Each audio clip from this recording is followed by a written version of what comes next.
A kid counts to 10 in the woods. Opens his eyes. Everyone's gone. And then he sees the nest. Yeah, not your average school field trip. 1992, a group of kids playing hide-and-seek, one's counting, the rest scatter. He opens his eyes, silence. Calls out no answer, panic sets in. Until he spots it, a body, lying inside a twisted bird's nest made of branches. Who put her there? Why that weird little ritual? Fast forward 33 years. Same game, new player. Meet Zara, stuck on a packed bus just trying to get home. Phone buzzes, unknown number. She opens it, it's a video of her, filmed seconds ago, right there on the bus. Caption reads, "Let's play hide-and-seek, count with me 1, 2, 3. Blood runs cold, she scans the aisle, everyone's just people, no phones, no eyes on her. She bails at the next stop, power walks home, checks over her shoulder every 3 steps. Phone buzzes again. Zara locks herself in, ignores the screen, texts her daughter just to feel grounded. Context check, she's separated, daughter splits weekends between parents, normal-ish life until now. Cut to a plane touching down in Copenhagen. Detective Mark, back in town after years abroad, looks like he'd rather be anywhere else. Over at Naya's place, she's packing a bag for her daughter's school trip. But her eyes glued to her phone, snap map ping. Mark's dot just landed in the city, she exhales finally. They had history, he vanished, no call, no text, classic move. Still she's glad he's back. Mark doesn't go home, goes straight to the ER. His brother Yun, drunk fall, internal bleeding, surgery. That's why he's back. Back at Zara's phone buzzes, again. This time it's a video of her running inside, meaning he's not just watching, he's already in the house. She checks every closet, every shadow. New message pops up, I know where you are. Lights flicker, footsteps behind her. Taser crackles. Screen cuts. Yeah, she's gone. Next morning, Mark wakes to a news alert. 17-year-old Emma vanished 2 years ago after a party, body found the next day, case cold. Her mom, Marie, never stopped fighting. Every time it gets archived, she drags it back out. Mothers don't do closure, they do justice.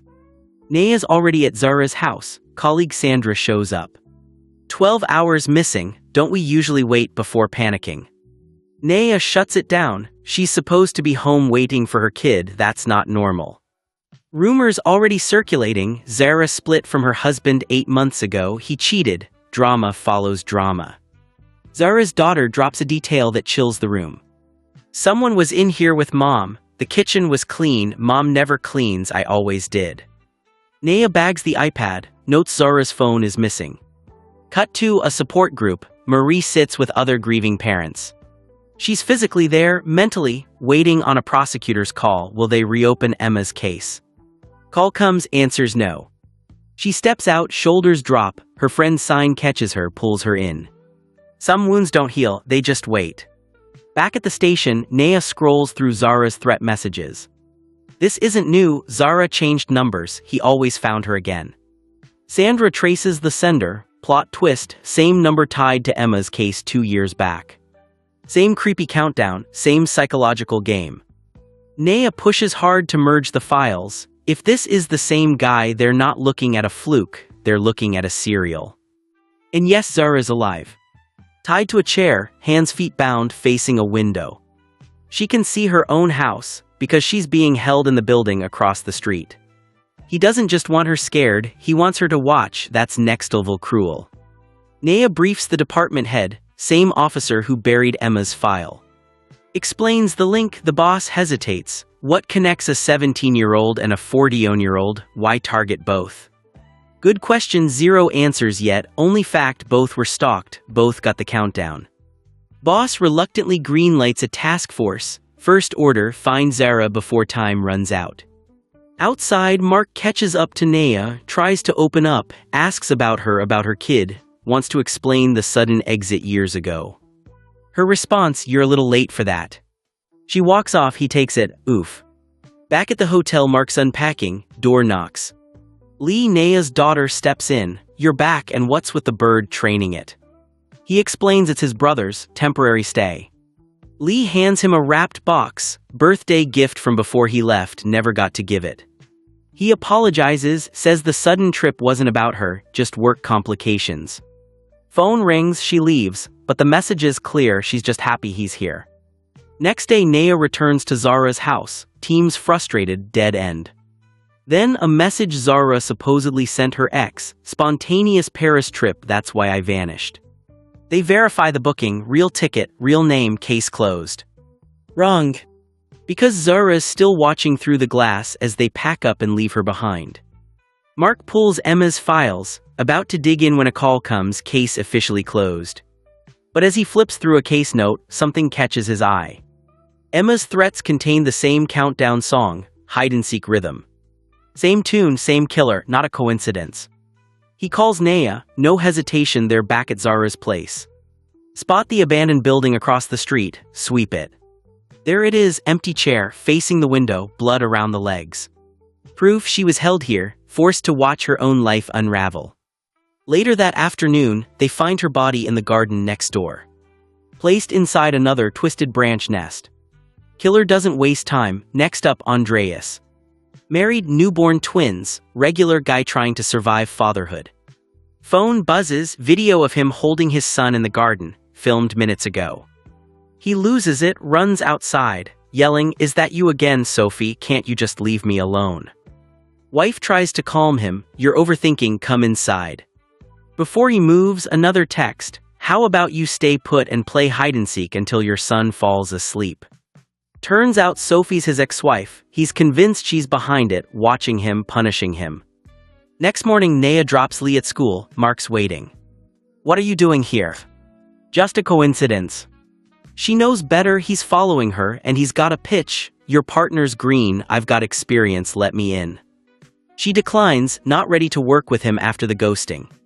But back at the station, the team's spinning wheels. She changes her mind, brings Mark to the boss, recommends him for the task force. Approved, he's on leave anyway, why not? Over at Andreas's office, he walks in, coworkers snickering, whispers follow him. Manager calls him in, "Did you see the company-wide email?" Photoshopped image, compromising position, countdown song attached. Same killer, same playbook. Andreas explains he reported this before, nobody listened. Mark arrives, immediately takes charge, splits the team. If the victim's getting countdown messages, pull every recent report matching that style. He and Naya meet Marie, show photos of people tied to Zara's life, hopping for a link to Emma. Marie shakes her head, "Emma was social, I didn't pry." Then she asks the big one, "Is Zara's case the same as Emma's? Are you reopening it?" Naya stays professional, no promises, no proof yet. But Mark, he sees his own grief mirrored in hers, tells her straight, "It's the same killer, we're reopening it." Naya's furious outside, how do you give her hope on a guess? Pivots fast, "Why did you really come back?" No answer, phone rings, "Sandra, we got a hit," Andreas filed a report. Mark pauses, thought the killer targeted women, guess the motive runs deeper. Andreas gets home, wife's already gone with the kids, tries to act normal. But since he keeps switching numbers, Mark has to visit his workplace to get the address. Shows the manager the email, confirms the countdown, gets the address. Back at the house, Andreas gets another video, him gathering firewood in the woods minutes ago. He snaps, enough terror for one lifetime, runs outside, yells for Sophie again. Silence. He steps back inside. Heater clicks on by itself. Translation, he's not alone. Final text, I know where you are. He bolts for the car, bad call. Killer was already on the couch behind him. Taser lights out. Mark and Naya arrive, house trashed, killer just left. Only move left, interview the wife. She explains Andreas always blamed Sophie. She hated him so much, blocked him from seeing his own son. Over at the school, Marie watches her younger daughter's match, runs into Emma's ex, Omar. Casual question, did Emma get with anyone after you too? Omar's thrown, your daughter left me for a married man. Marie freezes, had no idea. Goes straight to Emma's room, searches the laptop. Finds the name. Back at Andreas's ex's place, she confirms the split. He's a cheater, left when our son got sick, built a new life, forgot the old one existed. Mark takes the kid to another room, spares him the truth. Kid looks out the window, spots movement in the abandoned house across the street. Runs over. Killer's one step ahead, sharp tool, Andreas is finished before Mark can reach him, Killer vanishes. By the time Mark arrives, it's too late. End of day, Mark finally tells Naya the truth. He came back because his brother's in the hospital, alcohol addiction, coma. Naya's quiet, moved. Mark adds if you talk to him he can hear you, try to reach out, it might pull him back. She nods. Gets home, phone buzzes, unknown number. Video of her searching for the killer earlier. Caption wanna play hide and seek. She realizes instantly. She's next. Calls Mark, he's at her door in minutes. Next morning, Mark wakes to Lee's voice, did you guys get back together or what? Naya cuts it short, school now. She's terrified Lee will get attached again, only for him to disappear. After Lee leaves, Naya lays down the law, don't tell anyone I'm getting these, they'll pull me off the case, and I'm not working this alone. Mark agrees, his presence is extra security anyway. At the office they regroup, common thread between Zara and Andreas, both separated after infidelity. But Emma not married, not cheating, so the motive's more personal. Sandra drops a report, 3 similar complaints filed recently. 1 victim left the country. 2nd withdrew after reconciling with her husband. 3rd Dit completely missing, split from her husband after he cheated. Mark reads the file, Dit accused her ex of being a psychopath, multiple assault attempts. Sending threatening messages, fits perfectly. Naya connects the dots, the common factor is the family affairs office. Once a case transfers there, the countdown starts. Over at home, Marie spends the night digging through Emma's belongings. Sign advises you need to let go, your kids can't take it anymore, clear out her stuff, start fresh. Marie agrees. Naya and Mark visit family affairs. Naya notices Mark got a message from Lee. She's upset, why are you in contact with her, isn't last time enough, I don't want her hurt because of you again. Mark takes it calm, knows he messed up. Inside, the caseworker gives nothing. I don't know, I'll look into it, don't think there's a connection. They leave, only option left, interview the ex-husband. He's surprised, you're asking me about my ex-wife's location, I'm the last person who'd know. Adds, heard she's getting threats lately, blaming me, honestly I just want to see my daughters. Mark spots the angelic act, asks, wasn't the divorce because you tried to assault her multiple times? Ex gets nervous, tries to spin it. Yes, it happened, I didn't know how to handle the betrayal, I paid for it, should I be punished forever? Mark senses he's hiding something. Marie meets Emma's friends by chance, asks, did Emma get with anyone after Omar? They confirm no, we were all too busy hatting everyone, even the teachers weren't safe. Marie freezes on that last part. If Emma was with a married man, it could be a teacher. At the same time, Naya's father visits her office, hands her the 1992 case file, he was the lead officer. Same killer, same hide-and-seek MO, but all victims were children, assaulted first, then ended. Naya struck by the parallels. Dit's frantic, packing her car with the kids, trying to relocate, threatening videos keep coming. New message arrives, she dives in, locks doors, loses control, sobbing. By luck, Naya finds her at that exact moment. Back at school, Marie uses her teacher access to pull archives, reviews Emma's old projects. Finds messages between Emma and a teacher, Mr. Boy, I miss you, he wrote. Marie loses it, confronts him in the hallway, in front of students. Principal tries to contain it, school's reputation already tarnished, suggests, take some leave while I investigate, we'll reassess. Dit tells Naya my ex was unhinged, locked me up, chose my clothes, monitored me, raised his hand against me in front of our kids, he's sending these. Mark tries to explain it's not him, shows photos of Zara and Andreas, seen them before. She's confused, if it really is him, why target someone else? After they wrap, they hit the ex's house, confirm he's not home, search it themselves. Phone rings, hospital, Mark's brother finally woke up. Naya tells him go be with him, I'll finish uploading data and head over, photos look normal, wife's accusations likely false. Over at Family Affairs, Dit's ex is watching her, can't approach with cops around. Calls his lawyer. In the end, will she be denied access to my daughters? You need to do something. Noir reviews photos again. Shocked, X photoshopped images of his wife with facial injuries, threatening captions, meant to scare her. Confirmation he's unstable. X realizes the lawyer route isn't working, storms family affairs. Confronts her directly. Receptionist explains protocol, says no. His mask drops, goes to the car, grabs the gun, walks back in. Shoots anyone in his path, moves like a madman, room to room, determined to reach her. Noir's en route, on the phone with Mark, checking on his brother. He finally breaks silence. How about we grab dinner tonight? She's thrilled, been waiting for that since he returned. She arrives, sees people running, draws weapon, rushes in. Finds Dit. X has reached her. Ultimatum, drop your gun or I kill her. Noir complies, knows he's capable. He betrays her instantly, shoots, grabs his wife, runs for the car. Noir tries to pursue, wounds severe, collapses in the street from blood loss.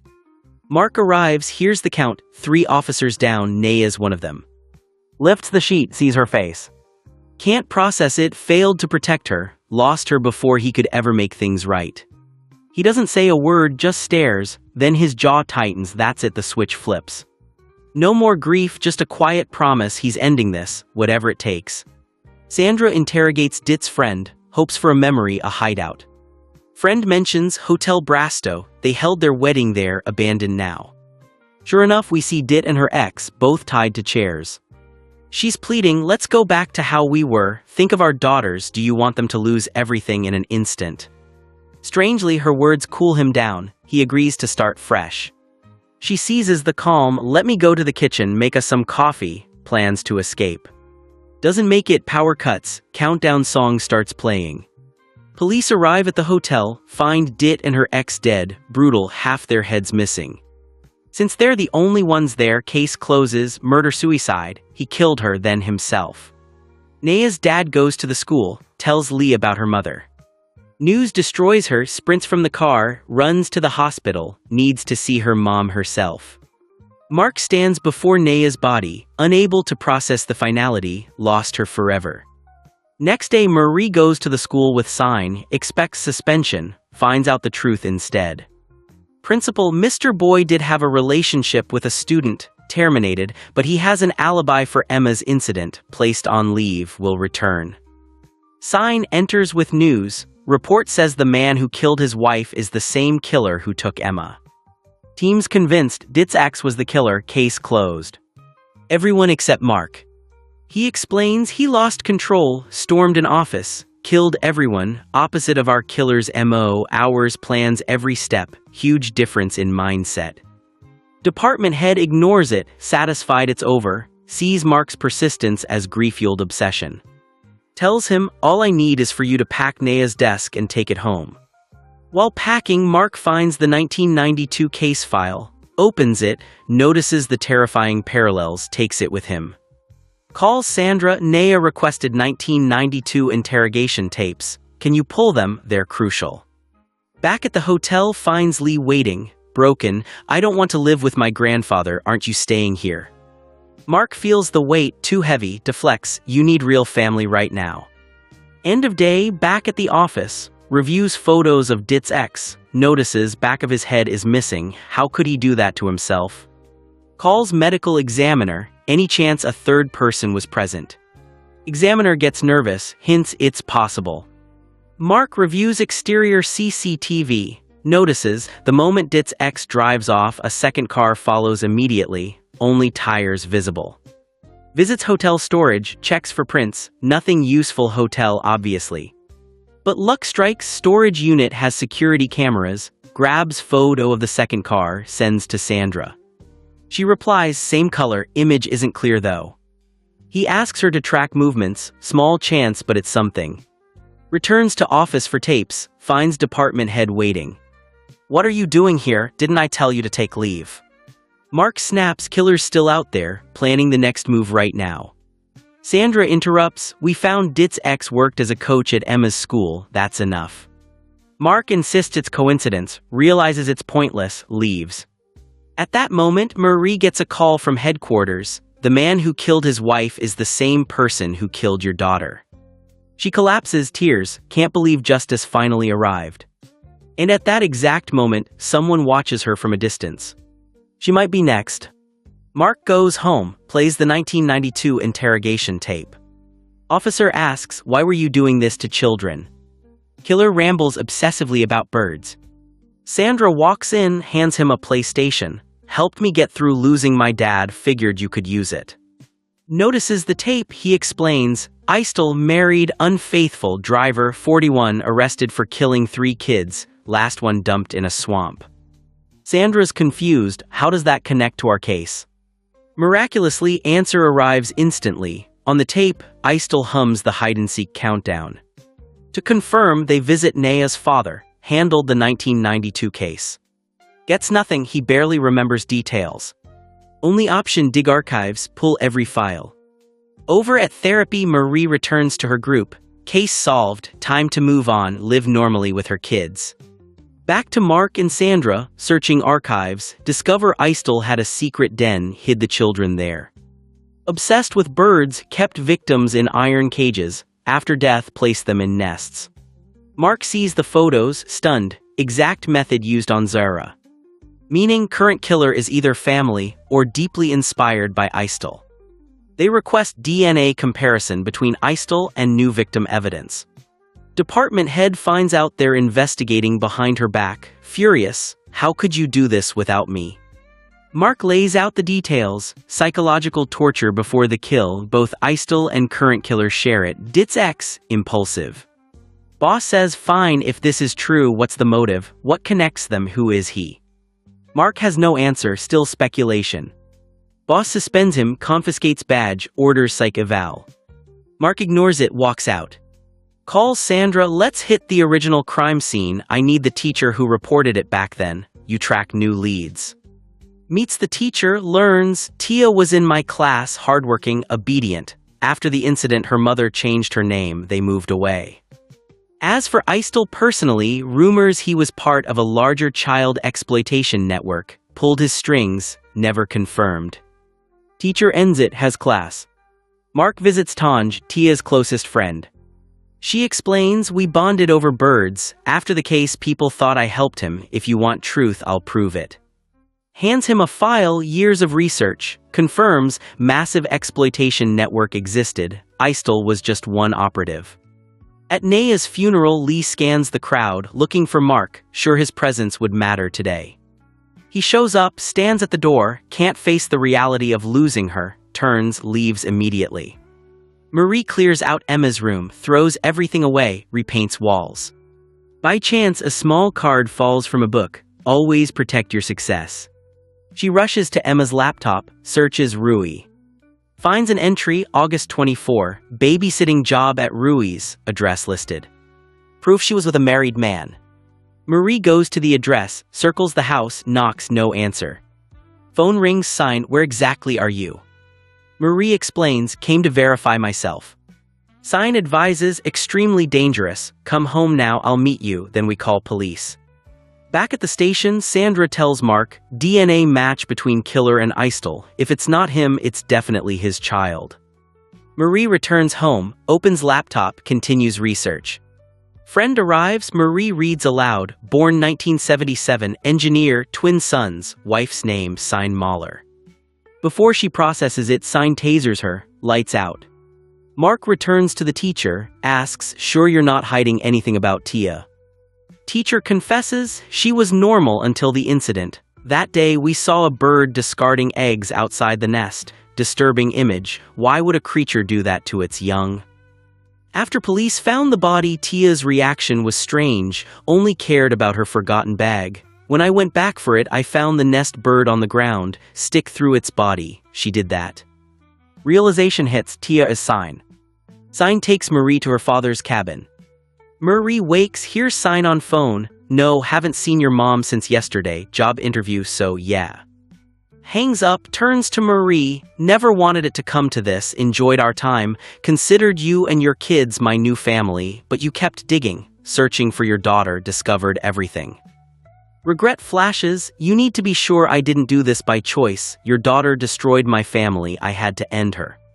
Mark visits the youth center where Tia lived after her mother abandoned her for Poland. Supervisor, she was obedient, sadly no family adopted her. Back to Sign, explains to Marie, Rui and I loved each other since kids, married, had twin boys, life was happy until your daughter ran off with him, made him cheat. He died young in a car crash.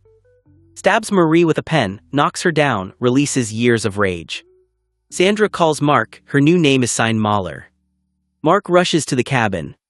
Rui finds a farewell email from his mom, says she's ending her life, reports to police immediately, knows she'd never do it. By luck, Sandra arrives at Marie's house to collect evidence, sees photo of Marie with Sign. Connects dots, Sign is Eistel's daughter, realizes Marie's disappearance, she's the next victim.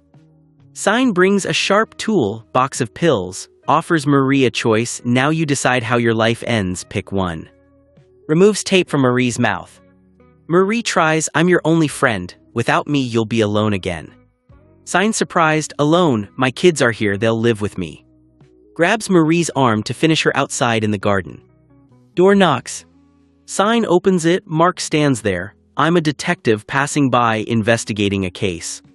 Sign tries to confuse him, I've been at the cabin 2 weeks, what case could I be involved in? Mark, can I come inside to see for myself? She senses opportunity, pretends to search for ID, betrays him, attacks with sharp tool, stabs his leg, leaves him. He tries to flee into the forest. Sign checks Marie's spot, then pursues Mark, can't let him stay free. Marie seizes the moment, inches toward metal object nearby, rubs hands against it, cuts through plastic ties. Mark, bleeding, runs through woods, reaches a lake, hides under wooden walkway. Sign finds him easily. Pounces, dunks his face underwater, repeatedly trying to finish him. Underwater, Mark sees Naya standing behind Sign. But in reality, it's Marie. She comes up behind Sign, strikes with sharp tool, repeatedly, blow after blow. Avenges her daughter, avenges everyone who fell. Eistel's bloodline ends, plagued by mental illness, finally quiet. 2 weeks later. Marie's in a cell, not for murder, for survival. Can't close it as self-defense after that many strikes, might do 2 months, maybe 3. But when her kids visit, she smiles, that's the win. Mark done running. Bought a place big enough for Lee, big enough for second chances. She asked if he's staying this time. His answer, try and get rid of me. This case closed, but the question stays. How many monsters are we walking past, every single day? If this recap hit different, you already know what to do. Until next time, keep your eyes open.